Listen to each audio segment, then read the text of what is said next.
Good evening, everyone, and welcome to another episode of Super Deluxe Gamescast. It is Thursday, March the 24th.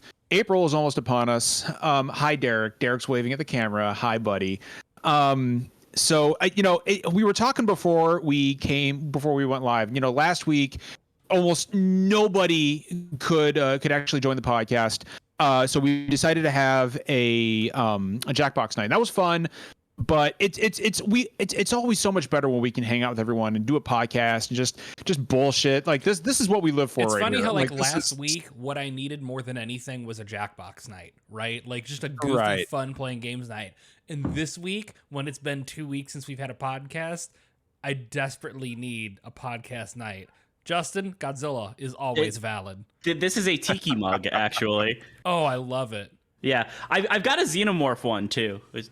I posted it in our SDGC Discord earlier, but I was on a Microsoft call this morning with some engineers, and one of the guys' backgrounds was just like the black and white Godzilla, I think probably from the first movie. Yeah, love it. Fantastic. Just a reminder, I have only two of you, scheduled for future episodes of Castle Bravo. Jeff, we're going to have to work out a movie to have you on for. Admittedly, a huge fan of the newer movies. I have not. But if you want to have me on for like some of the new, just because I won't have much to contribute to the older stuff. You're gonna watch it and then you're gonna talk about it. We'll do like a good like mid '90s one. I have seen Shin Godzilla and I love that movie. So if you want to have me on when you get around, I've got Justin on for that one. I already called Shin. A lot of people are fighting for Shin Godzilla, but I've been on one episode already and it was delightful. Is that the really bad Godzilla? No, Shin Godzilla. No. Broadly considered extremely good. What's the really bad one I'm coming on for? You're coming on for Godzilla's the one you're coming on for is Godzilla's Revenge, which is like 65% stock footage. So that is a movie I have apologized. I was worried you guys were going to say the '98 movie, which is art. So I was going to counter that. We're gonna get to that one eventually. This is not Castle Bravo. This is SDGC. I just got distracted because Justin pulled up Godzilla and it was like, I also do a Godzilla podcast with several of you. So no, please, no. I mean, dude, pimp your podcast out, Derek, and talk about it. Love Very it. little to pimp out because season 1's done and it's gonna be a bit before I start season 2. Well, so you know what? We're all looking forward to season 2, buddy. Yeah. If anyone listening, or anyone in chat was not already aware, we do have a Discord where we have about 350 people. It's very wholesome, not kid friendly because we use a lot of bad language words, but it's very wholesome, very cool. We like focus 14 on up. 14 yeah, up. 14 and up. Fair. I think yeah. It's not really like not safe for work. Just it's grown-ups talking. Jeff is right in chat though. There are a lot of butts. Right. There's a lot of PG-13. There's a lot of right. No. Yeah, no, I totally agree. Goofy butts are PG-13. That's fair. That's absolutely in a comedic sense and not in an erotic sense. Absolutely PG-13. Blaine says it's like an episode of Rocko's Modern Life. Not bad. It's not a bad way of describing it, actually. And we also have a store where you can buy all kinds of cool shirts. Are we doing the end at the beginning? What is this? Smashing Pumpkins song? No, I figure I go ahead and just get it out of the way. I'm just gonna go get it out of the way. We got a store. You guys can go check out some of our merch. Every single dollar goes towards various charities, including Black Girls Code, Take This, and Able Gamers, and the Trevor Project. So please go spend some money, support those good causes, and look really, really good at the same time.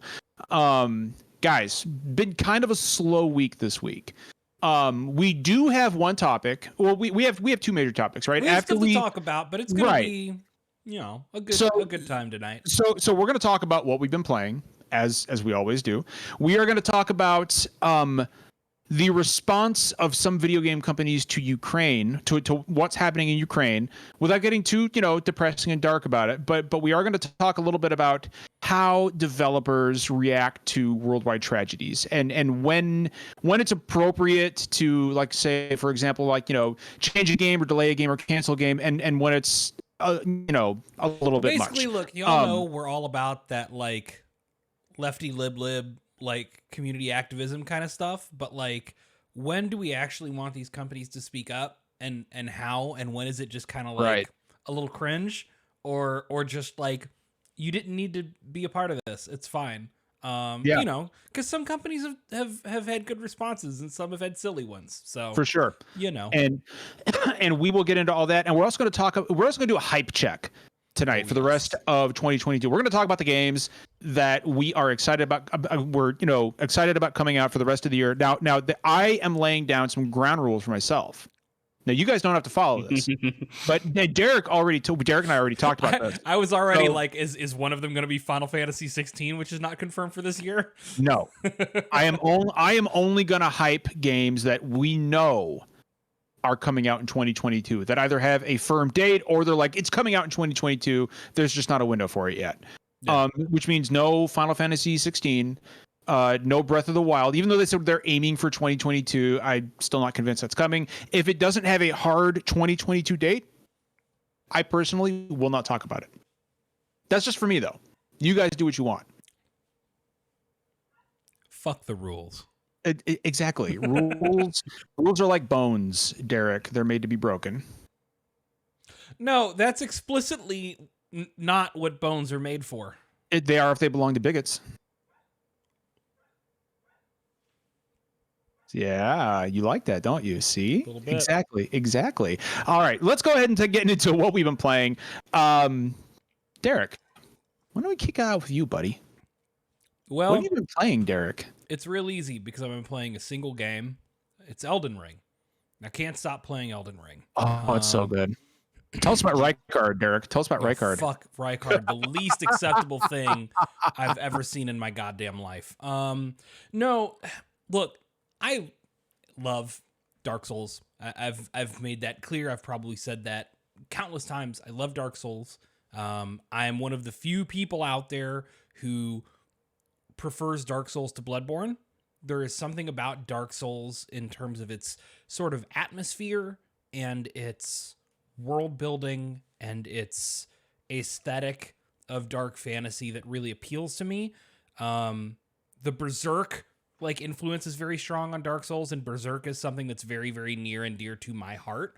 As a piece of media that I think a lot of people really don't fucking understand. Even the Greatsword, yeah, Derek? Well, I mean, it's there's so many references through the series, but a lot of people like Berserk for very superficial reasons, and emotionally that series is very close to my heart. But Elden Ring really takes everything that I loved about Dark Souls and gives it kind of a fresh start, unburdened by a lot of the weight of what came before. We can build a new mythos from the start that is a little bit less obtuse and a little bit more interested in actually giving you pieces of the story without you having to just read item descriptions. It's a lot more forgiving in terms of its mechanics, that so much of your character building is not permanent. I also think it's harder than any Dark Souls game, though. Well, I don't know, because you know what I'm thinking about? Everybody's getting their ass kicked by Margit, the Fell Omen, that first mandatory boss. You want to know why? It's because people ran straight to him.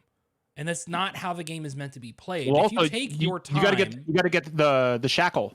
Right, you gotta get Margit shackle. I didn't even do that. If you take your time and play this game the way it's meant to be played, which is to explore the space, to pull that map up, look at it and go, that looks like an interesting spot. I want to go check that out. Then, you will naturally level up plenty, find cool gear, and that difficulty curve drops off tremendously. It is hard, and I do enjoy the challenge. It's hard as fuck, dude, especially towards the end. What's funny is it's been getting way easier for me as time has gone on. Oh, I'd love to talk to you after you pass a certain point. Sure. But yeah, so I know that we've talked about Elden Ring on the last couple shows. I think as frustrating as it was for every game to get compared to Dark Souls forever, and it was really, really annoying to hear it brought up by every amateur podcaster, every streamer, every reviewer, everybody. Dark Souls did really change the game in a lot of ways by ignoring a lot of the kind of expectations and burdens of modern game design and saying no, we can do some things old school. We can kick the playbook to the curb.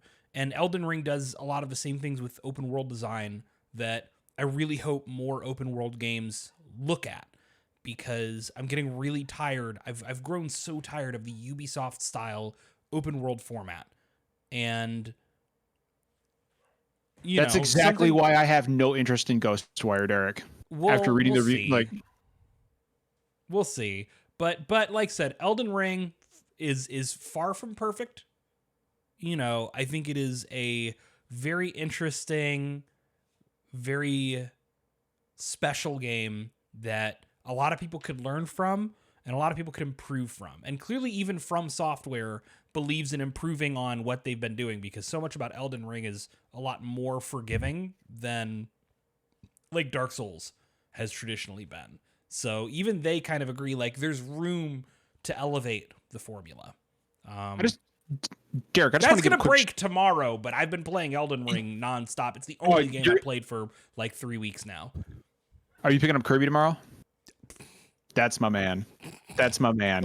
That's my man. Kirby don't miss. We'll talk about Kirby later, but Kirby don't fucking miss. That's my boy right there.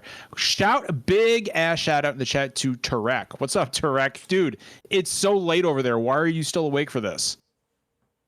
I'm glad you're here, Tarek. Because he fucking rules. That's why. That's true. That is actually very true.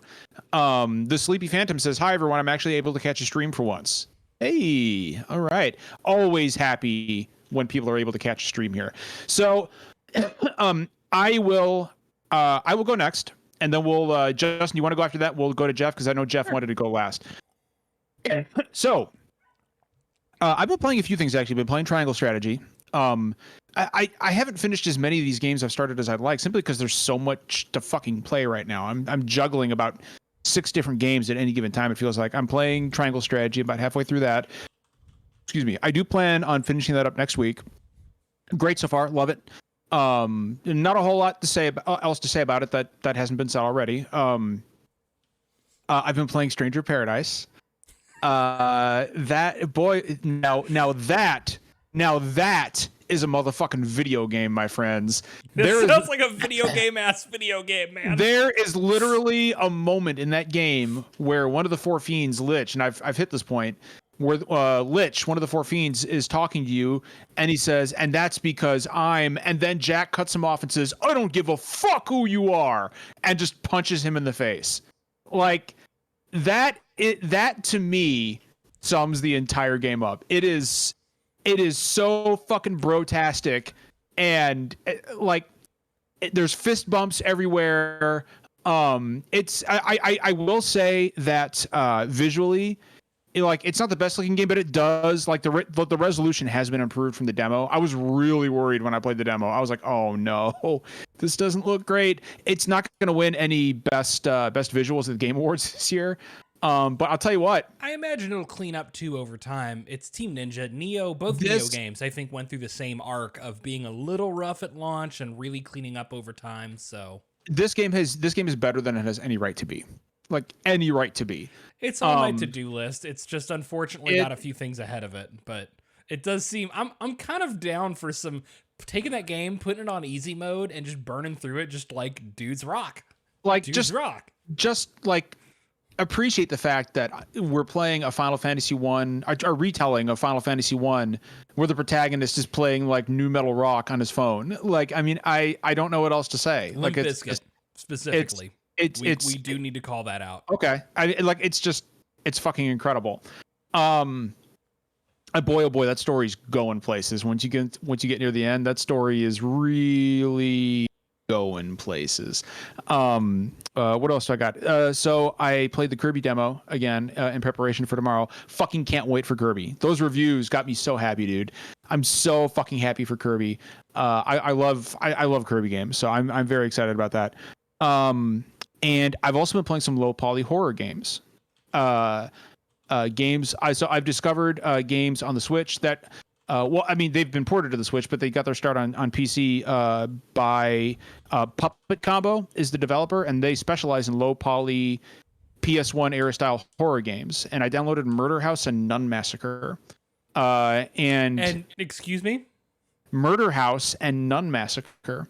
In Nun Massacre, you are being chased through a school by a very freakishly tall nun with black blood coming out of her eyes.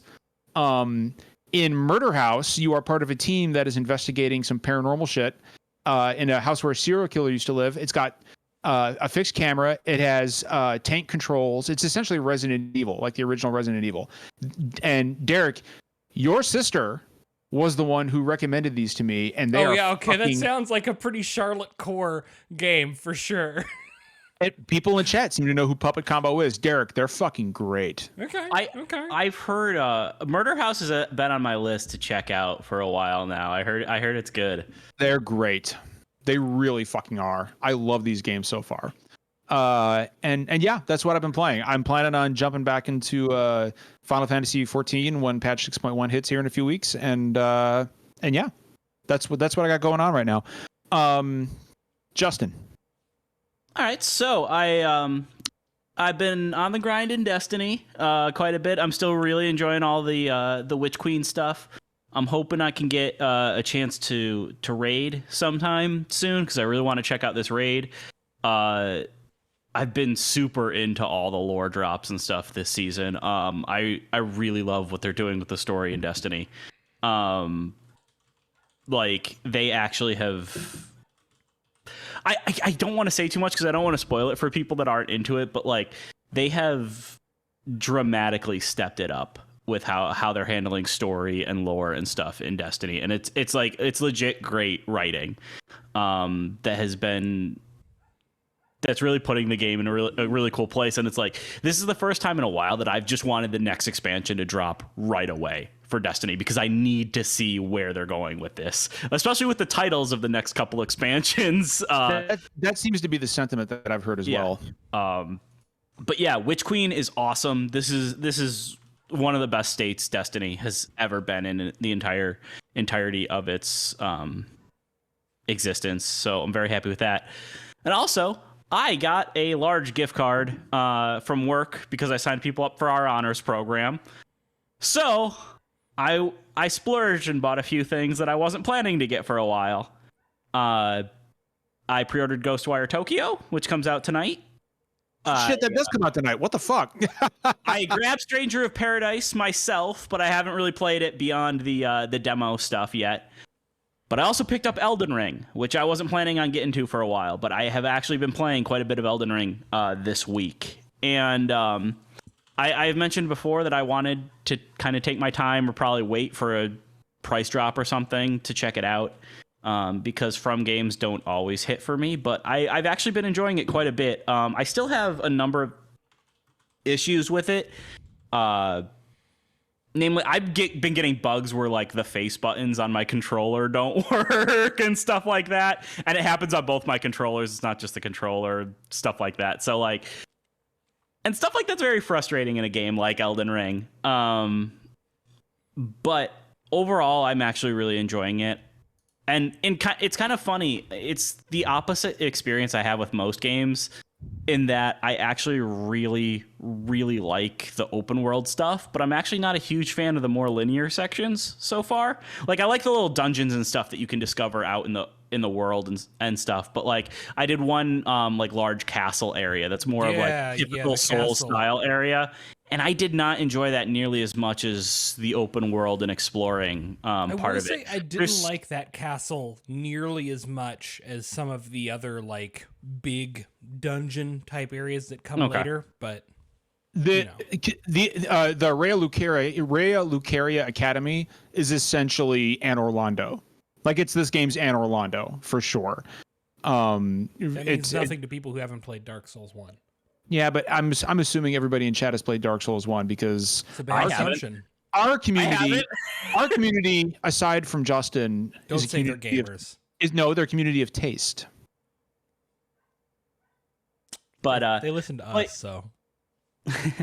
Overall, though, I have been enjoying the game a lot more than I thought I would. I like how I like just being able to like, if I get stuck on a boss, I can just fuck off and go somewhere else and do something else entirely, which is that. I mean, that was kind of like the state that I would get in with a lot of the other games where I would just end up not playing. Like Bloodborne is the only one I've been able to finish. And I did love Bloodborne. But of the other ones I've tried, like I would just get to a point where I'd be like, up against a wall with a boss or something. And it wasn't so much like I would be like, oh, I'm done. It would just be, oh, I've got limited time and I want to actually do something instead of just batting up against this wall. And then slowly I would stop making attempts and then just realize without realizing it, I would have, put the game down. But Elden Ring, just there's so much to it. You can kind of just go off and do whatever for a while. So I am enjoying it. I don't think it's hitting quite at the level for me as it is with other people, but I'm not really surprised. There are some things just with how From designs its games and that annoy me that are very much part of the From's DNA, like how they handle like the items on the D-pad and stuff. I'm like really fumbling around with that and like I can't get past that. The performance is bothering me, and I'm on PS5 too, which is one of the better case scenarios for the state the game's in right now.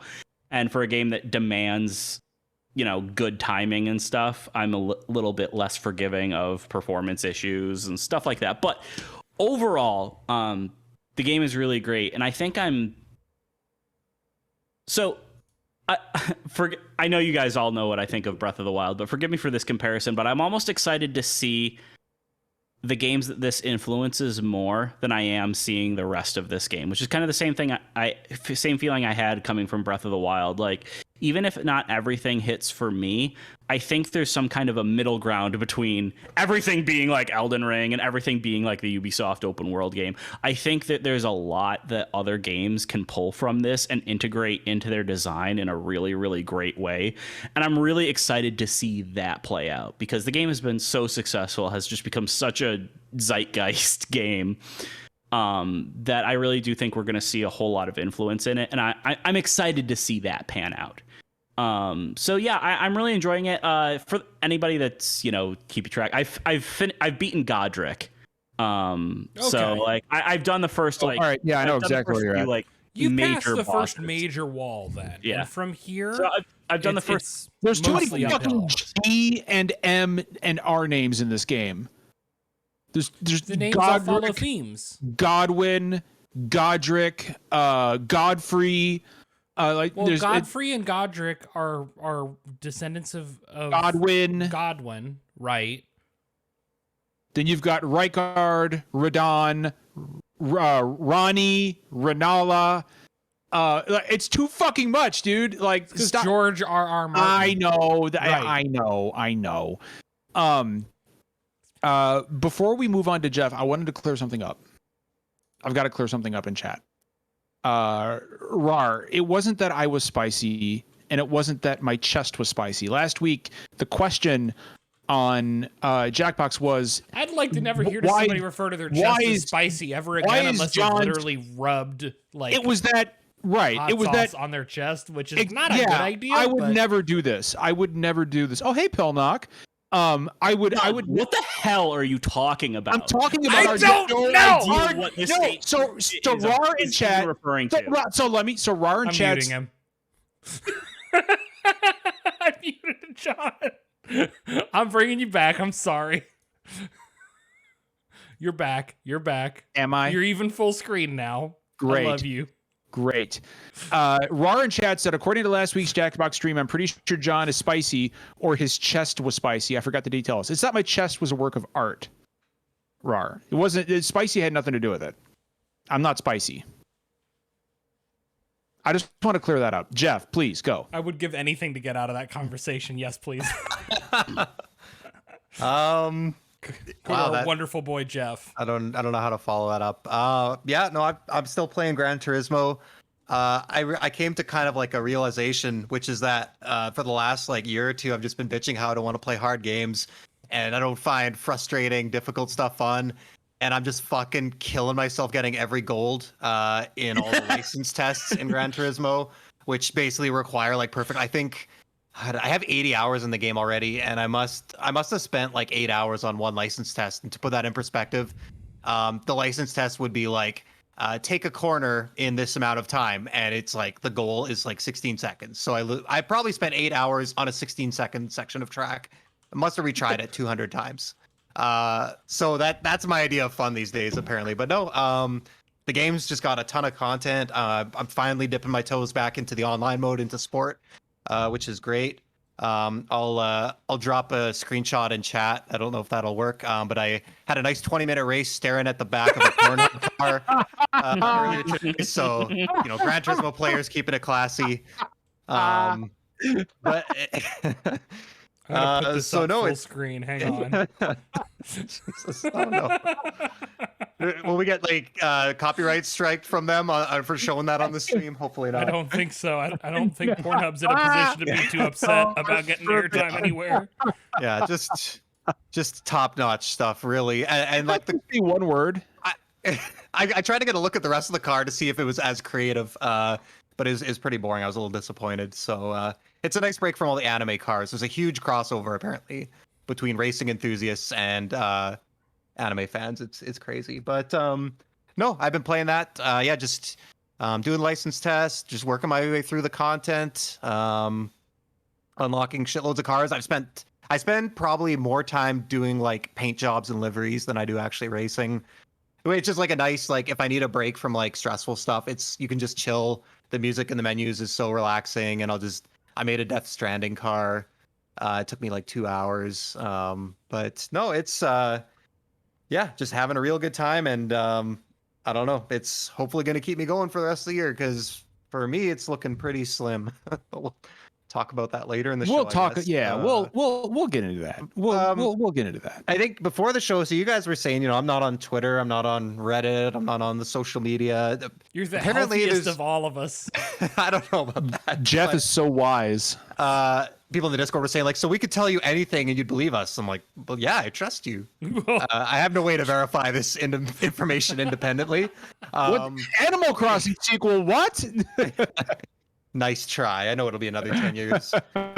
No, before the show, so you guys were saying there's like a little bit of discourse, a little bit of conversation lately around the game, which surprised me because like I felt like people don't really care about Gran Turismo anymore. Like I felt like this was a niche. I know it's a big name, but like I felt like these racing games are on the way out. I was shocked to hear that this game made any kind of significant waves among capital G gamers. Well, the discussion's about microtransaction, right, guys? Mm-hmm. Like it's, and I have not played the game, but that seems to be what everybody is angry about. But I don't know the details of the MTs in Gran Turismo 7. So if somebody could, Jeff, yeah, I'll run through it real quick. So it actually started. To me, it started when the game went down for maintenance. It was supposed to be 2 hours maintenance. This was about a week and a half ago. It's supposed to be down from like 6 to 8 a.m. Greenwich Mean Time. And then like 6 hours later, they posted a notice saying maintenance would be extended. And that was literally it for like 36 hours. There was no more updates. People were going down the rabbit hole. A lot of people felt like the silence around the PSN hack, like around 2010. There was some that I do remember that were shared with me. Again, I'm not on any of these sites to read this stuff firsthand. But it was like just like I was just shocked that they could just go so long without a tweet, without an update from anyone. Like I'm surprised someone higher up at Sony didn't step in and make them make a comment or put a blog post up. And basically it wasn't even a big deal. It was like something screwed up. There was a risk that people would lose their save data, so they had to fix it before they could take the game back live. Oof. And of course, the game's always online. So is GT Sport. It's not new, but obviously that's just gonna grind people's gears a little bit. So I assumed that that's why people were really mad at the game. And then it came out that when the game came up as part of this new patch, they also reduced the rewards for some of the races. These are mostly higher end races, which I haven't finished like the main campaign of the game yet. So I haven't even got to these high payout events. So it's not really relevant to me, but I guess some of them were cut in half from like 60,000 credits to 30,000 credits. There was a couple that were actually boosted from 5,000 credits to 70,000. But those are long races, so I think they aren't ideal for people looking to grind. But yeah, so I guess the conversation now has heavily shifted to microtransactions because, of course, you could buy credits for the game with real money. And so I guess I want to take a different approach to this from like just being mad, because I think there's a few things that are interesting to me. First is I don't want to like what about or deflect. It would be very naive for anyone to think Sony is completely altruistic and does not want you to spend real money on this game. Of course they do. Any game with microtransactions wants you to use those microtransactions and give them additional money. And the goal that all of them have is just to find that very fine balance where you don't quite piss people off, but you're earning the maximum revenue. And obviously they've missed the mark on that here. But the other interesting thing is that Gran Turismo 5 and 6 also had microtransactions. 6, I think, was a little less grindy, but Gran Turismo 5 was actually way grindier than 7. And that's always been a part of the series' history. The expensive cars in the game take a long time to unlock.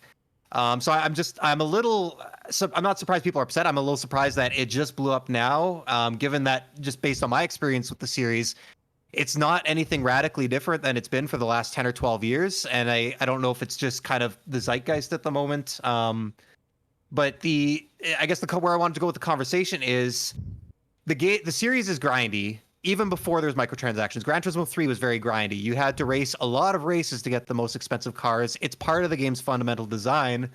And so if the game just didn't have microtransactions in it, would people be complaining about the grind? Probably, but I would wager it's not as much. So I've actually got something to jump in here with, Jeff, if you don't mind, real quick. This sounds very similar to the issue that people have had with, including myself, with Chocobo GP. Chocobo GP is a great, fun little Final Fantasy based kart racer, right? Like, it's not Mario Kart, but you'll have a good time.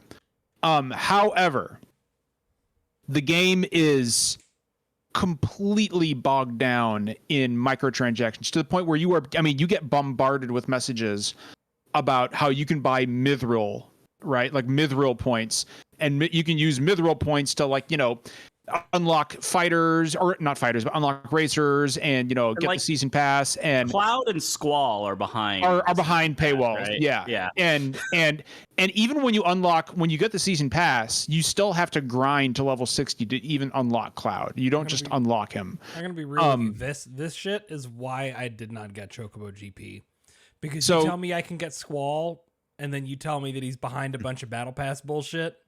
I'm good. I'm out. See, that sounds very different from this game. It is. It is, but I guess the similarity is that microtransactions are ruining what is otherwise a very cool experience. And the other thing is that when you log into the game, you're awarded 850 mithril points, like as a login bonus, which is enough, to get the season pass. If you don't use it in a couple months, it vanishes. The purchasable currency in the game vanishes. That sounds to me like maybe Chocobo GP is uniquely bad, but Gran Turismo is dealing with kind of the usual. I think the thing with Gran Turismo, I've tried to find people that have had more measured responses to it, and it sounds like there's 3 specific things that people are upset about. One, the always online thing for sure. Well, right? The always online thing, I think a lot of people are mad on because a lot of people bought it as a single player game. It wasn't an issue with Sport because Sport was a multiplayer title. So I think a lot of people are now realizing that primarily bought Gran Turismo as a single player game are very upset about the always online requirement. That's a bit separate though from the microtransaction stuff. I think there's 3 specific things with the microtransaction stuff. 1, there is a cap on the amount of credits that you can earn. There is a much higher cap to the credits that you can buy. There was a car that was, they rotate in legend cars that you can buy, and there was one that was 18.5 million credits. But the most credits you can have that you earn is 20 million. And it's there for a limited amount of time.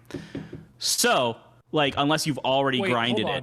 Please correct me if I misheard you. But the credits you earn from playing in Gran Turismo expire? No, like a Best Buy rewards coupon? The car that was in the store. Okay. Rotates through. For a minute, I suddenly got way more invested in this conversation. It's just the typical we, rotate something Yes. that people want I in. get that. But because of how it works, you can't really grind out and then bank it for later. You have to have already grinded it out and stuff. So they're annoyed about that. The other thing is, I think it's just a combination of they were off for a day. There wasn't any kind of we're sorry, here's some credits, and then payouts were lower, and then this car came in. It was just all of a sudden it kind of took off. But also the equivalent prices are way higher than they were for sport.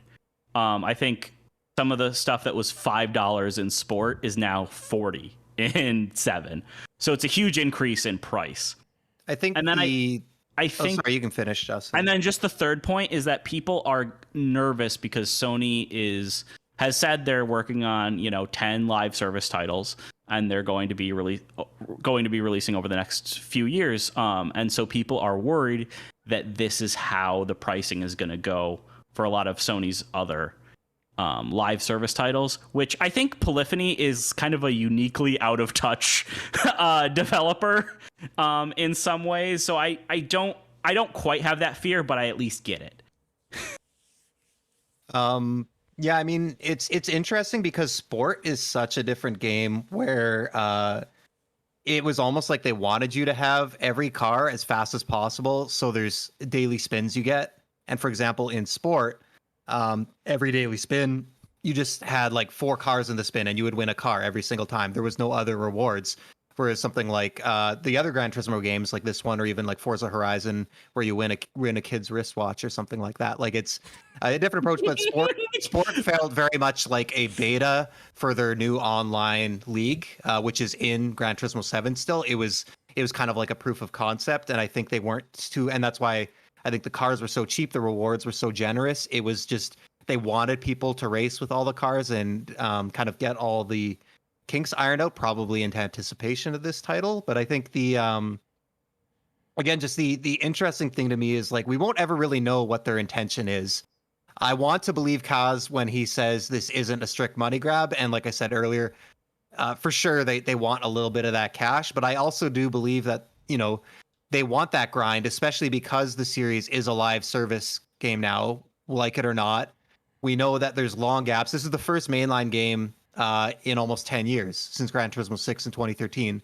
And a lot of people missed out on 6 because of the weird release schedule stuff for it. And I think we're also seeing a lot of what we saw with maybe Animal Crossing, or just impatient people, basically, where they want everything and they want it right away.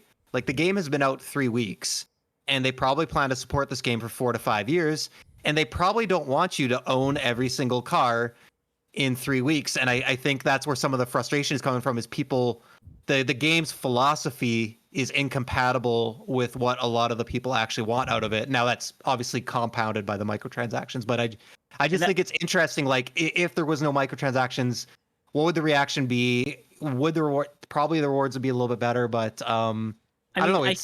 I think that's a tough economy and grind and player progression and stuff is something that I think is really a really difficult part about making a service game.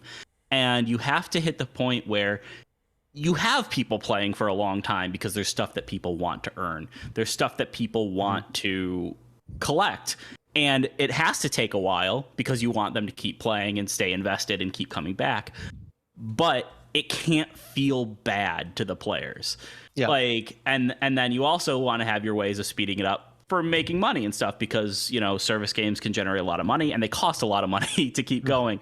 So you have to find that balance. And it seems like Gran Turismo has not found the balance right now. And it's something that they just got to keep working at. But I think people are also just really frustrated with the lack of communication from Polyphony and stuff on this issue. Well, I mean, hopefully Sony opens their ears and listens. I mean, we all know Jim Ryan is always listening and willing to. I can't keep a straight face when I say that. Of course, he's not. But yeah, it sounds like an unfortunate situation, and you're I don't play Gran Turismo. Racing games just don't interest me. But I mean. That being said, even I can see how this would be incredibly irritating to people. I'll just ask one more question, Jeff. like, let's say none of this changes. Like, does that affect? I guess, does that affect how much time you put into the game in the future? No, I mean, like, it's like I was saying, like, I really don't think, I think it's a little overblown. Like, they need to tweak some stuff, they need to balance some stuff, but I don't think it doesn't take the game from a 9 to a 1. Like, all the content is still there. The racing is still really good. And the progression is really good for going through the campaign. Like, I have almost 100 cars already, and I've been tuning the shit out of them. Like, it really is an issue if you want to get every single car in the game and max them all out. But, like, I'm fine with not doing that. I'm fine with the current stuff. It's like, they need to improve it a little bit, but I don't think it's a major overhaul required. I think they've got some limited events coming up. They need to make sure there's some good payouts there to kind of appease people and definitely improve the communication. Awesome. Well, no, let's. I hope that I hope that those changes are made for you and for everybody else enjoying the game. We'll go ahead and move on to the first of the kind of two little topics of discussion we've got planned for tonight. And the first one is, as everybody knows, unless you've been living under a fucking rock, there is a brutal war of suppression going on in Ukraine right now. Which itself is not the main topic of tonight. Not the main topic of tonight, actually. Because I don't have the emotional bandwidth. I don't think any of us do. Plus, this is a video game podcast. The horrors of war, right? But numerous devs throughout the industry have been reacting to what's going on in Ukraine in various ways. Some of them have done it, in our opinion, really well. Some, not so much. Not that anybody has had a really bad reaction to this, but we'll get into that. So a great example. Let's kick it off with Epic, right? Epic did, and I like to rag on Epic a lot, but I think it's till Justin, April 20th maybe. This is going on? I don't know. I don't know the exact time frame. I don't follow. It's like a month, right? Yeah. Like there's like 3 specific reactions that to me encapsulate a great I'm blasted, by the way, so forgive excellent. Me. No, that's fucking great. My memory does not serve me super well. No, Although, that's fine. Let's also respect how eloquent I can be while completely fucking blitzed. No, I always respect you. There's Epic Games donating. I think it was. They said it like all the proceeds from Fortnite. No, I think it was like all the proceeds. Roughly a month's worth of profit from Fortnite to the Ukraine, and I'm not sure the details of like specific charities or like. I'm sure not directly to the Ukrainian military, it's certainly that's charitable causes. But Derek, we got to point out that's no small thing. It's a huge amount. It's fucking Fortnite. Fortnite makes more money in a month than I can imagine. So that's a lot of money. That's a shitload of fucking money. Like fighter jets. It's nuts how much money that is. You've got that. You've got GSC. Bungie did a really big community drive for Destiny that raised quite a bit of money. Yeah. Yeah, I didn't know about that one. That's super cool. The GSC Game World, which is a Ukrainian dev and the developers of the Stalker series. Right. This is real early, like right out of the gate. They used and I don't remember if other Ukrainian companies joined in after what they said and like spread the message, but they basically said, hey, this is fucked up, our country's under attack, this is unconscionable, and they like shared like a wire transfer number that you could send money to support the cause. Which is kind of fucking rad. Yeah, they're real quick, guys. In chat, Tarek says Epic raised $50 million. And then someone says Bungie also flat donated $120,000, which that's wild. Very different amounts of money, but like both super fucking cool because clearly Epic Games is in a very different position from Bungie in terms. And there was that huge humble bundle. There's a humble bundle too, right? Several thousand games in it. Warnado said the itch.io bundle made over $6 million. Yeah. So several options, and then on the other side, and this is the one that like John has a bee in his bonnet about, but like I kind of agree with for different reasons. So Nintendo decided to indefinitely delay the release of Advance Wars 1 and 2 Reboot So Camp. dumb. And like, look, y'all, I'm a big lefty left McLefterson. I don't particularly like giving a lot of, what's the word I'm looking for? I don't like handing it to corporations when they do things right. But like, if you're gonna get involved in this stuff at all, to me, we want to delay our war-themed game is not, like, why speak up? Yeah, like why speak up? It doesn't matter. I think well, one, I think Nintendo's hypersensitive about stuff like this. I think that's true for probably. sure. Two, the original release of Advance Wars was September 10th, 2001. No. Yeah, you didn't know that, Derek? Yeah. No. But I think that also yes. but here's the thing though. Like, and also one of the games starts with a faction that is basically Russia invading a neighboring country. I get it. I understand. Like, it's obviously not on the same level. I don't think. I at least get it. If they had not said anything, I don't think anybody would have looked at Advance Wars and been like, "Oh, this reminds me." No, of Ukraine. I don't think it's ridiculous. Like, I'm just saying that from a company like Nintendo's standpoint, I get it. Like if the game was still in development and wasn't finished, that's one thing, right? But I don't know if that matters. But these devs, like, who undoubtedly worked very hard on this game, look, what's happening in Ukraine is awful, but it's not their fault. And this has got to be a huge morale blow to them. I mean, because God knows when this fucking game is going to come out now. Like, if it even comes out. Here's the funny thing is, when do you decide to release it? Because it's not like this war in the Ukraine. It's not like Russia's aggression is going to end anytime soon. So what? Go ahead, Jeff. No, I was going to say the other weird one I saw this week was Microsoft delayed the latest Flight Simulator World update by 2 days in response to the Boeing crash in China, which was again, like, huge tragedy, but like 2 days. Is that? What's that doing? I don't. Why not a week? Why not a month? I mean, if you are going to speak up, if you are going to support the Ukrainians, and you absolutely fucking should. Yeah. But if you are, it's like, Derek, do you remember, I remember after 9/11, the days following 9/11, everybody was like, Kleenex Tissues offers its condolences to all the victims. And it's that's the joke I've been making.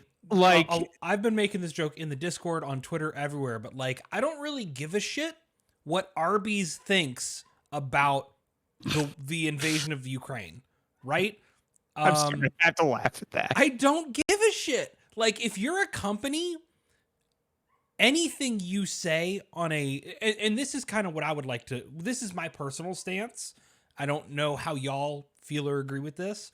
If you are a big corporation, your public statements of support are 100% performative unless you put something behind them. And I don't judge a company for not saying anything. If Arby's doesn't change its profile picture to a rainbow for Pride Month, I don't assume that they're anti-gay. Yeah. Like, you're a corporation and the only thing you care about is making money. If you don't come out in support of Ukraine, I don't assume that you must therefore support Russia. I think you're a company and you're staying in your fucking lane, which is making your money at the expense of your workers. Too spicy. No, it's fine. I know, I like it. But if you're going to speak up, like, put some action behind that. I respect Epic Games for donating a shitload of money. That's a lot of fucking money, dude. That means something. Like, it really does. Like, we rag on Epic for a lot, but that was a baller fucking move. Yeah, that rules. And like, Epic Games makes a lot of shitty business decisions. But like, I'm not saying Tim Sweeney doesn't suck, because he absolutely sucks. Epic Games is a gigantic, awful corporation, and no companies are your friends. Disney would dump its queer employees in a radioactive pit for the right amount of money, but I want to know. That's why action means everything to me. I want to know what Jeff thinks about this. Because Jeff, I know that. So Jeff has been off Twitter for a bit. The healthiest of all of us, right? Jeff is just such a wise individual. But Jeff, you are also, and I'm going to compliment you here. You deserve it. You are also one of the most compassionate human beings I know. You have a level of empathy that I think most people should strive for. So when you see stuff like this, when you see, like for example, Nintendo, essentially like virtually canceling. I told y'all John had a bee in his bonnet about an entire Wars. Not even because it's Advance Wars, just because like as somebody who has actually been to war, like this shit means nothing. Like it's meaningless. It accomplishes absolutely fucking nothing. Like Jeff, where do you stand on this? I mean, the Nintendo one, I think I 100% agree with basically everything Derek just said. The Advance Wars one is like, there was some action behind it, so I kind of can appreciate that they actually made they did something. I just think it was misguided. Just donate money or like donate the first month of proceeds from the game. Yeah. I don't know. I think there was probably good intentions there. It doesn't feel as performative to me as some of the other stuff because I'm sure they didn't want to delay that game. Like I don't think that probably benefits the game or benefits them. So it's a little different, but I just generally agree. Like, if someone's gonna say something and do something, you should always be asking yourself, like, how does this help people? And when I was still on Twitter, I was honestly quiet a lot of times. Especially in the later years, I used to be very outspoken, and I kind of just realized like no one really needs my take on everything. They don't assume that just because I don't weigh in on this, I'm not. And then like you kind of feel bad because like you see things like I see your silence and it's damning, but like I gotta remember they're not talking about me. I hope they're not talking about me. But it's like, especially if my audience and my followers, I'm a small individual, right? I'm not a huge corporation. So for me, like everyone, it's just my friends on there.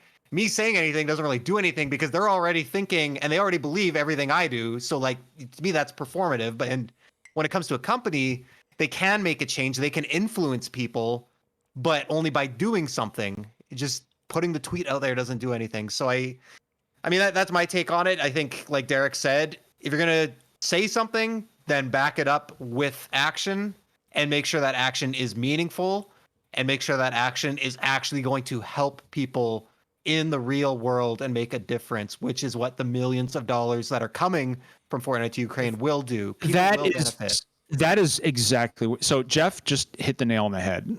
Like, if you're gonna do something, make sure that it's got weight behind it. Make sure that it's meaningful, right? Like all the money that Epic, for example, has raised for the people of Ukraine is going to actually help the people of Ukraine. That's something that they care about. Not just Nintendo. Like delaying your video game or doing your Twitter statement doesn't do anything. It does nothing. The Ukrainians don't care. Nobody else cares. So kind of alluding back to what Derek said, like if you are going to say something, it 100% has to be backed up by something meaningful. It's you can't just do words on this one. Derek, go ahead, bud. I was gonna say, and like to expand on this a little bit because our wonderful buddy Virander in chat, Virander, kind of pushed in the direction I was already kind of going, because it's not just about the war in Ukraine, right? Like this is really about how companies react to current events, to social movements, to anything big enough to have captured the news cycle for a period of time, and for it feels like nonstop for my entire life. The subject of like the treatment of marginalized folks in America has always been one of the things we struggled with the most.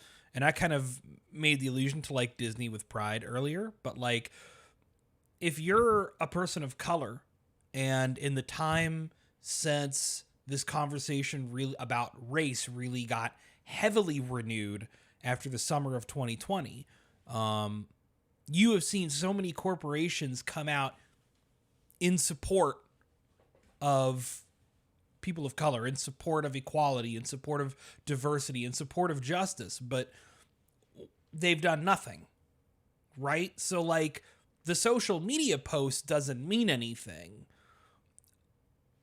to people of color when you say something like that, right? Real recently, again, Disney's in the heat because they've been donating to Republicans in Florida, and Republicans in Florida are pushing this "Don't Say Gay" bill, and Disney wants to have it both ways and now say, well, we're going to halt payments and we stand in support of, you know, queer folks, but look at their reactions to queer workers and allies walking out. Are they going to donate to, you know, pro-LGBT? Are they going to all they're doing is no longer continuing to donate to the people that they already donated to, that already passed the bill that people are so upset about. And I mean, that's what people of color have been dealing with forever, is these meaningless statements of, well, we support we equality, stand behind you, but meanwhile you still have racist hiring policies. You still put people of color, and especially women of color, through the ringer internally. You know, like,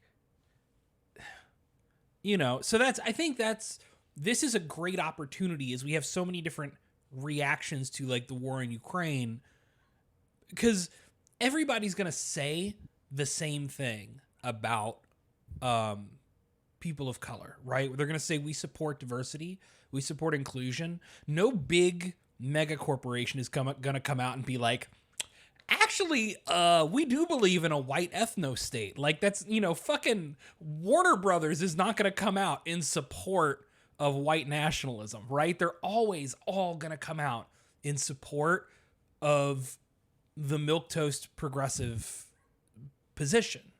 And they're not going to do much about that.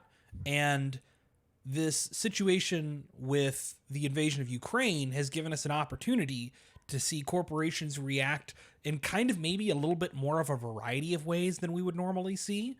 And it's a great way for us to talk about, like, hey, here's where this actually helps. And here's where you're making, even if well meant and well intended, like what you say is meaningless because there's no action or no helpful action to back it up. And I would like us as social activism driven type progressive folks to think that way about all statements that companies make about major topics or subjects of controversy. That a statement in support of a thing is good and all, but like, what did you do?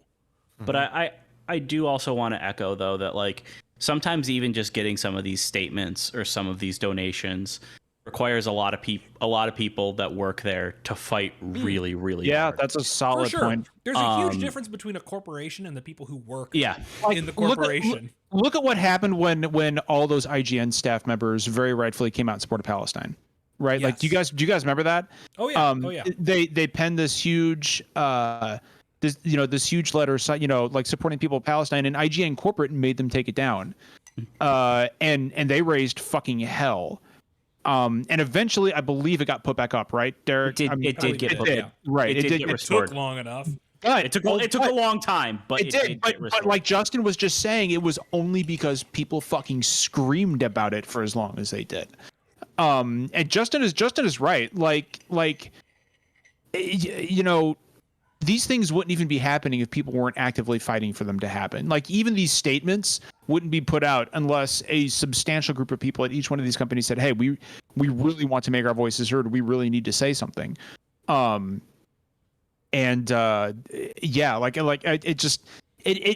you just said, Justin, really made me think of that whole situation with IGN and Palestine. And it's every issue, whether it being, you know, people of color, women, LGBTQ people, non-gender conforming folks. Like, it's almost any kind of issue you can imagine. And I don't know. There's just some stuff at work that, has been going on lately, so it's kind of on my mind, at work and stuff too. But yeah, I don't know. I'm not going. I'm not going anywhere saying anything that hasn't already been said. But just do something. Shout outs to the people at these companies that are fighting to do the right thing and keep doing the right thing. Because that moves the needle. Because I think some of these big donations that we've seen, wouldn't have happened unless the employees had put enough pressure on their bosses for various other, reasons that they said, hey, we can go ahead and do this and, clear some of these like massive donations and stuff. And that stuff moves the needle long term. But, certain issues obviously get more attention than others. And you just got to keep fighting. The only thing out of this avenue of conversation that still gives me hope is somebody in response to I was it Mike Braun talking about how fucking interracial marriage should be left up to the state. Jesus Christ. Yeah. Which was cool. That's one of the worst fucking things I've heard. Yeah, I was wondering if that was going to get brought up.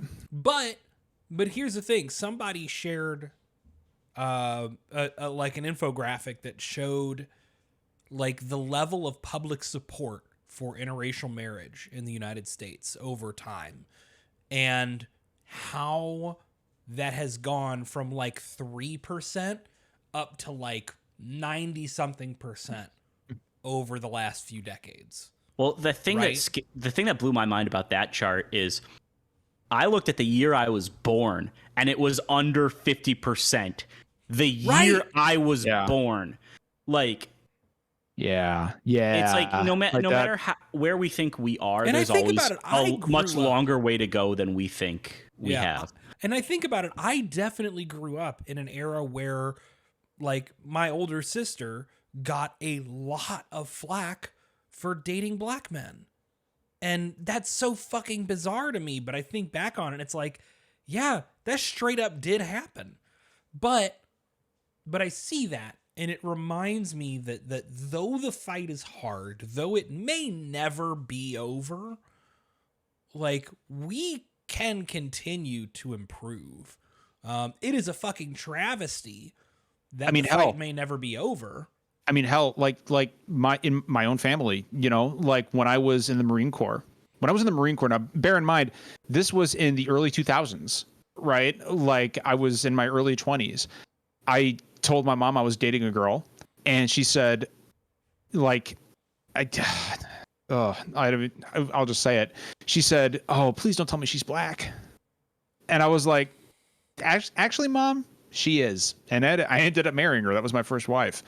But it's the point is that we have not fucking come anywhere near as far in this country as we haven't solved racism and achieved Dr. Martin Luther King's dream. So stop. Oh shit, dude! The civil rights fight was just one generation ago. But and God, white people sure do love to quote Dr. Martin Luther King Jr., don't they? Yeah, they really do.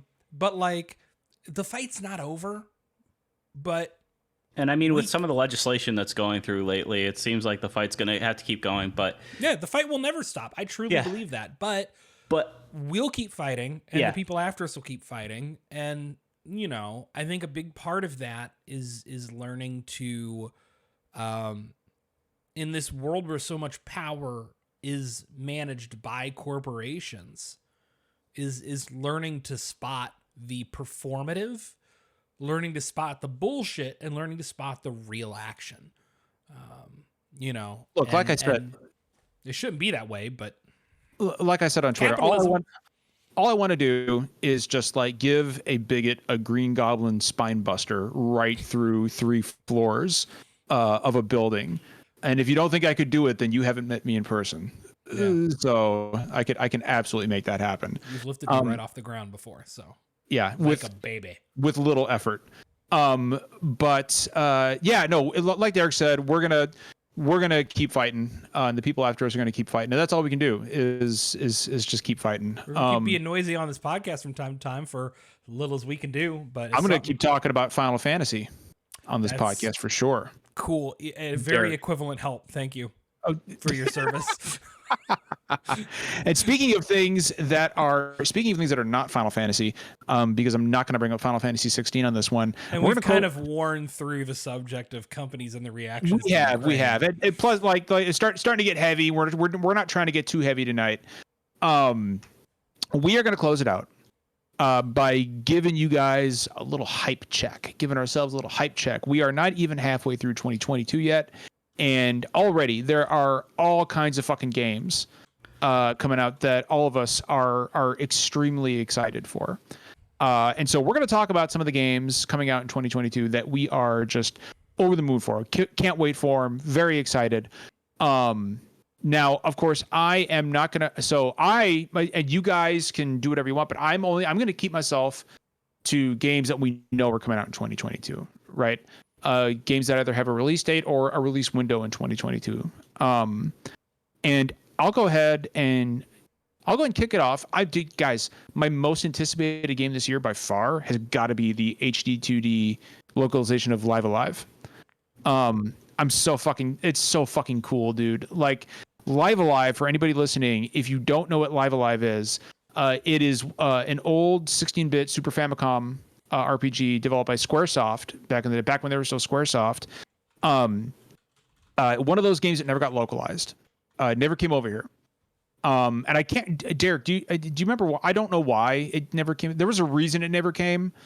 There's literally only one like never localized RPG that I know anything about, and that's Bahamut Lagoon. So for whatever reason, it didn't come over here, and back in February, Derek and I were watching the Nintendo Direct, and out of fucking nowhere, Derek was like watching my reaction. I could not fucking believe it. It was, and not just a localization of Live Alive. This legendary fucking Square Super Nintendo RPG that never came over here, but it's a fucking HD 2D remake of the fucking game. And guys, Live Alive, I've played a fan translation of Live Alive. That game is fucking incredible. It's got 8 protagonists across 8 different time periods. You can fucking you can pick and choose which character you play as at what point. They all come together at the end. It's a great fucking game, and I am so happy that Live Alive is finally getting the attention it deserves. Because if fucking Live Alive, a legendary, but it's legendary for people who love like obscure JRPGs. If that game can get fucking remade and localized out of nowhere, fucking anything else can. Anything else is on the table in my opinion.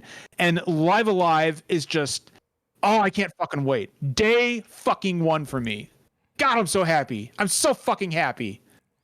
I'm excited for Live Alive, I guess. I don't know fucking anything about it, but like Derek, it's a retro Square RPG on the Super Nintendo getting an HD 2D. Like, sure, I'm gonna play it at some point. Maybe not right at release, but I mean it's happening. I'm gonna mainline that fucking game, dude. I'm gonna mainline that shit. It looks pretty, it looks weird, it looks fun. I'm about it. It's so weird, it's so good. It's Call me Jon Snow. I know nothing. One time era is like in the fucking old Wild West. That's the shit that's got me. Because if you give me a Wild West JRPG, I'm in. That's one of them is a fucking caveman, and there's they just communicate in grunts because there's no language yet. One of them's in the future. One of them is an old man in Imperial China. This seems like the kind of shit that like an indie dev would come up with nowadays. It does, like a weird deconstruction of JRPGs. It does, yeah. I love this. It's grid-based battles. It's just so fucking good, dude. I can't wait. Who wants to talk about a game they're fucking excited about? Justin. Somebody pick up the fucking baton. All right, so there's a few things I'm looking forward to. Obviously, the big one for me is going to be God of War Ragnarok. I loved the 2018 game. We know that's coming out in 2022. Like they've said it is, but there's not a date. But I mean, it was supposed to come out last year. It seems like and they've said this year, but there's no official date yet. But I'm really excited for that game. But there's a bunch of indie stuff this year that doesn't have a date yet. But I'm really looking forward to like Stray. That like cyberpunk game where you play as a cat. Cat game. That game looks really cool. A sequel to Oxenfree is coming out. Oh, that hell fucking yeah. I forgot about that. Holy Hell, shit. Published by Netflix. Derek played Oxenfree for the first time right in front of me. I was there. Oxenfree's great. Oxenfree's really great. Yeah, so there's a lot of smaller things this year that I'm really keeping an eye on. I know Moss Book 2 is actually out in a couple weeks. Which kind of also segues into another thing I'm excited for. It's not officially confirmed that it's this year, but seems highly likely. But PSVR 2 is releasing later this year, and I think there's probably some really cool stuff that's gonna come alongside of that. We already know they're making a Horizon VR game, which I'm all about that. So, but I think PSVR 2 is probably gonna be a huge leap from the first one. I'm excited about the specs and stuff that they've released, the new controllers and stuff. So I really want to see what they can do with that, because I thought PSVR 1 was cool, but it was clearly kind of thrown together and didn't really have the hardware behind it that it needed. But I think PSVR 2 is going to be really cool. So yeah, those are some things I'm looking forward to this year. I'm surprised you and Derek are talking about the VR kaiju game coming out. For you haven't seen? Were you actually playing? I haven't heard about. You actually play? It was on Twitter today. It's a VR game, and you are the kaiju, and you're just like knocking shit around. I'll have to get you guys the link. It was on Twitter today. Yes. Derek, why don't you talk about what you're excited about this year? I've got two that are my I pretty much pre-decided before I even hit 2022 that these were going to be my probably two biggest games of 2022, and we'll see how things pan out, because so much of this year is up in the air for now. But one is coming out tomorrow. Kirby, baby. Oh god, I'm so fucking excited about Kirby, dude. It looks so fucking delightful. Kirby does not miss. Mouthful ever. Mode. Mouthful mode. I'm a cone mouth type of person. Is Kirby in fact the throat goat? Derek, yes. is that been decided? Like he's been decided. Oh, okay. All right. I just want to make sure. Kirby games are always so good. And I genuinely don't think that a Kirby game, like not a quick, cheap, dirty, like spin-off cash-in, I don't think a Kirby game's missed. And actually, I think even most of the cash-ins are good as fuck. So, but Kirby the Forgotten World going like 3D, this is kind of what I've been asking out of Kirby for a very long time, ever since the GameCube days. And I'm finally getting it. And it looks like they've really adapted to the 3D space well. There's this great post and clip going around talking about how they have adapted Kirby for 3D. And one of the examples they use is how they adjust hitboxes so that if it looks like your attack hit, then it hits based on the camera angle. So like the clip shows Kirby like throwing the little boomerang cutter and it looks like it hits the guy, but then they pause it and pull the camera up and show that Kirby's off by like a 30-degree angle. Like it flew right past him to the side, but because from a sideways angle it looked like it should have hit, the game just decides that it hit. And I think it's brilliant. Derek, I think it's great to use perspective-based like interactions in these games to make them a lot more approachable for everybody, really. Make the game behave the way you feel like it should from what you see. I love that. Did you see today that the developers of Kirby said that the reason past Kirby games have been so easy is because they love him so much and they don't want him to get hurt? Oh, I love that.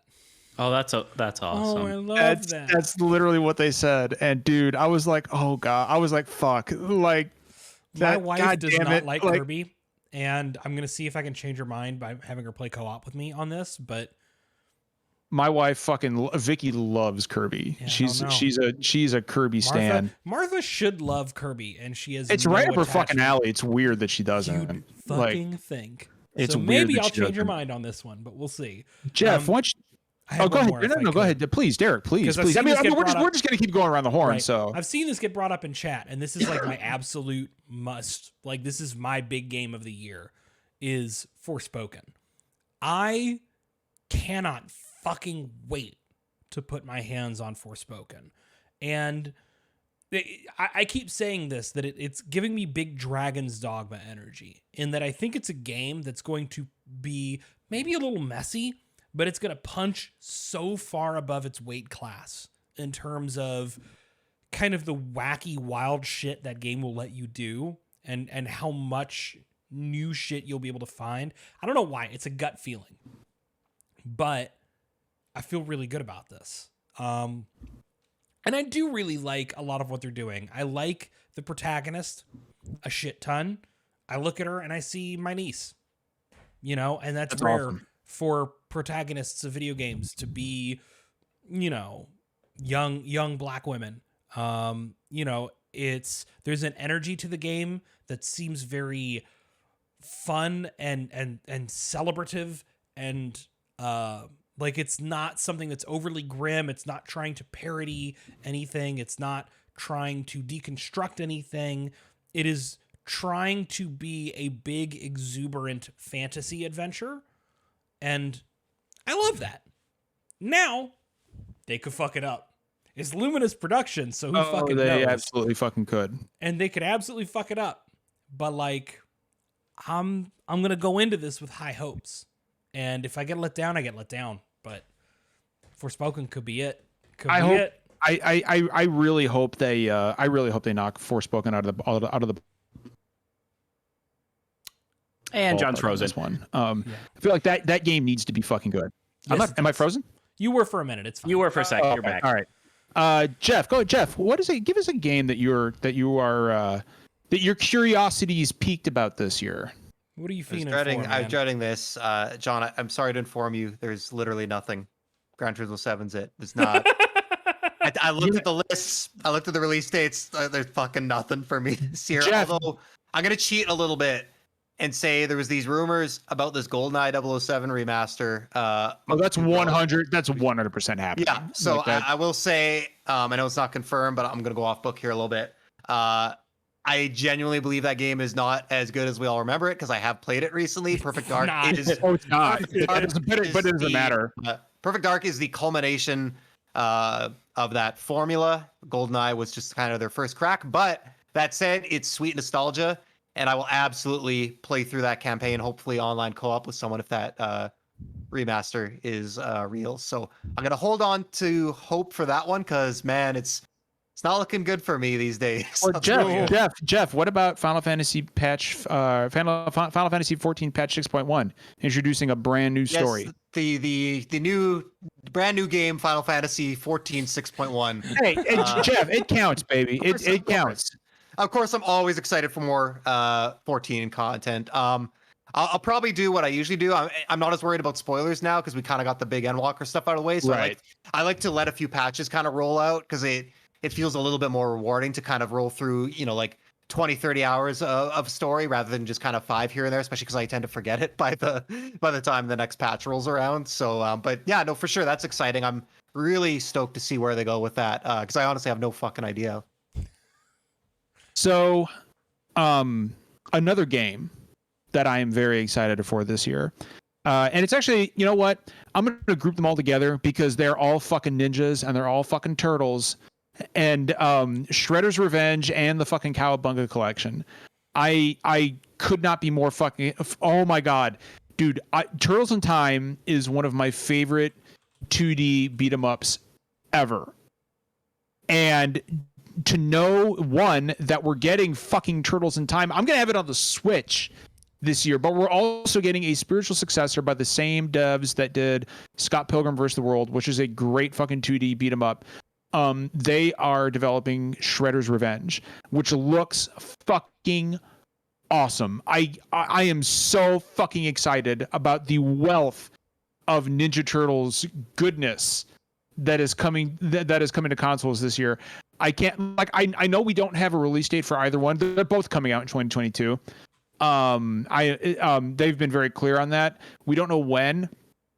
But man, like, dude, I am going to play so much. Like, anybody who wants to play Shredder's Revenge with me on this podcast, now Britt and I are going to be streaming some Turtles in Time, actually. But guys, play some fucking Shredder's Revenge with me, please. I cannot fucking wait. It looks so fucking good. That pixel art and the I'm gonna shut up about it because if you don't, I'm as you can tell, I'm I'm a big Ninja Turtles guy. So I'm so happy. I'm so happy. It's so good. Derek. Yeah. Okay, I got one. Gotham Knights. I'm really excited for Gotham Knights. I thought that was delayed. No, Suicide Squad. Suicide Squad. Okay, never delayed. mind. Okay. Gotham Knights is still on track for late October, as I remember correctly. But Gotham Knights is, I love the Arkham games. It is still blowing my mind that Gotham Knights is somehow not a sequel to Arkham Knight, despite the fact that it 100% follows up on every single plot thread that was set up and in also Arkham Knight. Suicide Squad is set in the Arkham universe. It doesn't make a lick of goddamn sense. But I digress. Wait, hold on. It is? Yes, Gotham Knights is not connected to the Arkham games, but Suicide Squad is in the Arkham universe. Despite the fact that Gotham Knights takes place in a world where Batman is dead and the main villains are the Court of Owls, which is like the whole ending and setup from Arkham. It doesn't matter. Yeah, no, wait. I thought that was the other way around. I thought Gotham Knights was No, it's not. But Gotham Knights looks fun. Gotham Knights looks really cool. Yeah. I keep forgetting about that game because they really haven't shown too much of it. Yeah, lately, it looks cool. Everything we see of it. I love the extended Bat family. Any game that lets me play as Nightwing is a good game in my book. You know, I loved WB Montreal's work on Arkham Origins. You know, I'm here for it. I'm still processing the Gotham Knights thing. That it's pretty fucking dumb. That makes not a lick of fucking sense. So the Suicide Squad game is so tonally out of place with the Arkham games. Wow. That legit threw me for a fucking loop. Holy shit! I thought that was the other way around. Nope. Wow. All right, Justin, you got one you got to toss out there, bud? So somebody mentioned it in chat. I almost forgot. Plague Tale Requiem. Ooh. Yeah. Day one. So the trophy list has been uploaded, and it indicated like a May release date. So I am very excited if that ends up being true. That Plague Tale was fucking great. Plague Tale Requiem was Plague Tale Innocence was really Innocence good. Was so good. So I'm excited for the sequel. Like, that game was grim in a way that few games are, but it was very Last of Us in a lot of ways. The technology they use for the fucking rats. The rats are so terrifying. It's great. Justin, can I just mention something real quick? Sure. I don't think it has an exact date, but I'm pretty sure that Arc 2 was scheduled for 2022. Hell yeah! They need their Diesel. The Fast and the Furious. They're gonna have to take their time to get Vin Diesel's head shape right. So I think they're gonna take the time to get it right, to get up to the cinematic standards of Arc, because we all know the first Arc was made to the highest of quality. You can't. No, seriously. The next you can't kill dinosaurs without family. The next trailer for that game is gonna make me lose my mind. I remember Justin. We were streaming the Game Awards. I was crying. I was crying. I was laughing. That's the first time I ever experienced complete derealization. Like I thought that. I thought that. Oh, they're advertising a dinosaur game with Vin Diesel, but then it's like, nope, this is Arc 2 starring Vin Diesel. No, ascended. That trailer was one of the funniest things I've ever seen, and then just the fact that it was Arc 2 was the best punchline they could have thrown in at the end. I'm so pissed that nothing in my life I ever create will be as funny as that Arc 2 trailer. The memes for days afterward were just it was such a What a legendary reveal that was. I still remember that shit. Because remember, like, everybody was like, "Oh, Turok," and then I discovered astral projection during the course of that trailer. I remember I was looking at Twitter while it was happening, and everybody was like, "Oh shit, Turok!" And then like Vin Diesel walks into frame. Everybody's like, "Wait, what the fuck is this?" And it just, I love that he just looked. So Blaine in chat just reminded me about the Quarry. Which, yes. So the Quarry. Oh yeah. I'm pretty excited about that. I've liked all the Dark Super... Pictures stuff. So I actually haven't played the Dark Picture stuff. I got to check it out. Like them. But yeah. The Quarry, they said it's from Supermassive Games, and they said this one is like the full scale, like spiritual sequel to Until Dawn. So yeah, because all the Dark Picture stuff is a little lower budget. It's a little lower budget. Good. They're all shorter. Definitely, yeah. So. But this one seems like it's it's a full price game. It seems like it's full length, and it's out in the next couple months, so that'll be really cool. And then another cool thing I saw about it is apparently they have a movie mode where you can actually just like set what kind of like character traits you want each character to have, and then it will automatically make decisions for you. So like if you were with somebody that like doesn't really play games or anything, and they just want to throw it on, they can just do that, which is really cool. I like stuff like that. I think it's clever. Yeah, that's cool shit. I kind of love that. So yeah, that game's gonna be good. I have a good feeling about that one. I'll drop two really quick ones because we're getting close to our time here. But I know Derek is on board with both of these really. But one is the Capcom Fighters Collection. Yes. It's about goddamn time we got some Darkstalkers action going on again. Derek, what is it? It's Darkstalkers 1 and 2, but not 3, or is it all 3? It's 1, 2, and then all 3 versions of the third game. Oh, okay, right. Okay. Because there are 3 separate versions with slightly different lineups. It's really cool that like this and the Turtles collection, like for games that there are multiple versions of, are actually putting in all of them. I do wish they'd had just the full combined, because it's very silly that I'm going to have to pick like, I'm going to have to pick the version that has, Lilith and Jeddah, but doesn't have Shenko or Pyron. Like, give me the version that has every character. I have never heard of a single one of those characters before. That's because nobody played Darkstalkers but me. Well, I played it. I only know Darkstalkers characters from Marvel vs. Capcom 2. I also need to mention, like, the real prize for me there is Super Puzzle Fighter. Oh yeah. I fucking loved Super Puzzle Fighter. Tracking down a collection for Super Puzzle Fighter. I'm god awful at fighting games, but Super Puzzle Fighter. Yeah, I can do that. It's so fucking good, and like that is one of the hardest PlayStation games to come across.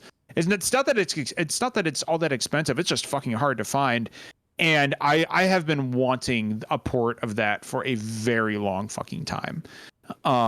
So yeah, all about the fucking Capcom Fighters Collection. And the other one was Pokemon Scarlet and Violet. Oh God, yeah, I completely forgot. Yeah, holy shit, dude, yeah, I'm like still working on the last Pokemon game, and they're like, there's a real one. That looks like the game I wanted Legends Arceus to be. Same, fully same. Like, don't get me wrong, Legends Arceus did some great stuff, but the more you play it, the more you realize how real little Pokemon game. Yeah, like it's not quite what I think I was hoping for. And I wanted a real Pokemon game that had all of like the cool shit that I liked in Arceus. So. Yeah. And Derek, it looks like we'll get that probably with Scarlet and Violet. Like they're building them as real open world experiences. So Capcom has something big coming out this year, right? Like it's not just Exo Primal. I'm eating something, right? It's got to be Resident Evil 4 remake. Is it? Because look, Resident Evil, Dragon's Dogma, Street Fighter, one of those 3 is coming out this year, It's not Dragon's Dogma. I think it'll be Street Fighter. I think Street Fighter makes this year. If Street Fighter hits this year, gay ascendance. I don't think it will. Simply because like it was an announcement of an announcement, right? And whenever you see that, I get the sense that game is. So Street Fighter V released in it was like 2016. It was April or May. When that game came out, Capcom, please give me a full price standalone new release title for the year of 2022, because I have a feeling you parts of me, and I need I need that back. Derek, I have a feeling you're going to see Resident Evil 4 remake announced at E3, and it'll come out like around Halloween. Or I think it'll be that. I think that could be in their January slot. They like That's their possible as January well. slot for Capcom does like their January slot, but just need something new. Just need something new and $60. I'm not feeling good right now, y'all. You know what? They're doing $60. You know what? I'll take a fucking port of Marvel vs. Capcom 2. Give me that. It's a re-release, but that game is begging for. I mean, I could go on about Capcom for too long. Yeah, well, me too. A lot of people in the fighting game community have been. Oh, Roranado in the chat. Breath of Fire. If Capcom were to drop a Breath of Fire collection, that would be dope as shit. Never. Which is why they won't do it. Yeah, that's not gonna. Have they even touched the Breath of Fire? That franchise doesn't exist. There was a mobile game a few years ago, and we don't acknowledge it. And we don't talk about it. But there was technically a Breath of Fire mobile game. It's a good year for games unless you're Jeff. In which case, Jeff is just racing his heart out. I retracted my statement. I completely forgot about the Quarry. Oh yeah. Because I kind of tuned out. Just dark pictures didn't really seem like quite my thing. The model was kind of weird. But I loved Until Dawn, and like, you know, my whole thing with games right now, the reason I'm not excited is like, I don't want to fucking shoot stuff. I don't want skill trees. I don't want experience. I don't want to craft and grind. I don't want any of that stuff. And like, so yeah, like a linear story game where I'm just fucking shit up and killing off teenagers and just enjoying some hopefully like kind of campy, cheesy elements in Until Dawn, but like some of the more serious stuff too. Just a really high production value game like that is actually right up my alley. So I am officially excited for that now. Jeff, I wanted to tell you, you know what my 13-year-old has really gotten into recently on Xbox is The Long Dark. Nice. It's a great. I remember you enjoyed that, and when I learned that he's been playing it a bunch, I was like, oh, I gotta tell Jeff that. He knows that nothing in the game can prepare him for how fucking miserable Canadian winters actually are. He's also so much worse. He's also been playing Elden Ring, by the way. Oh, nice. That'll prepare him for how rough the Canadians win. He called me a couple weeks ago and he said, "Dad, I've got to tell you something." I said, "Yeah." You guys know how my son is. He goes, "Father, I'm ready for Elden Ring." I was like, I've been in the gym. I've been training, working out, I've been training. Like, I've been getting good. Like, I was like, okay, like you're ready, huh? I was like, "Bud, you want me to get you the game? Just ask." He was like, "Can you get me Elden Ring?" I was like, "Yes, that's fine. Like, I'm ready. I've been training." Okay, dude. All right, we are at the end of our fucking rope here, both in a podcast sense and in a fucking just all this sense. So we will go ahead and call it a night here. If you're in the chat and you have not joined our Discord, the links are right there. The link for the store is right there. Go and buy our shit and donate some money to a good cause. Of course, all of our money goes to various good causes. Thank you, Trek, again for showing up, bud. Seriously, dude, I know it's late there. So it's always a joy having you. If nobody has anything else, guys, remember, kindness costs nothing, and we will see you right here at the same time next Thursday. Take care of each other.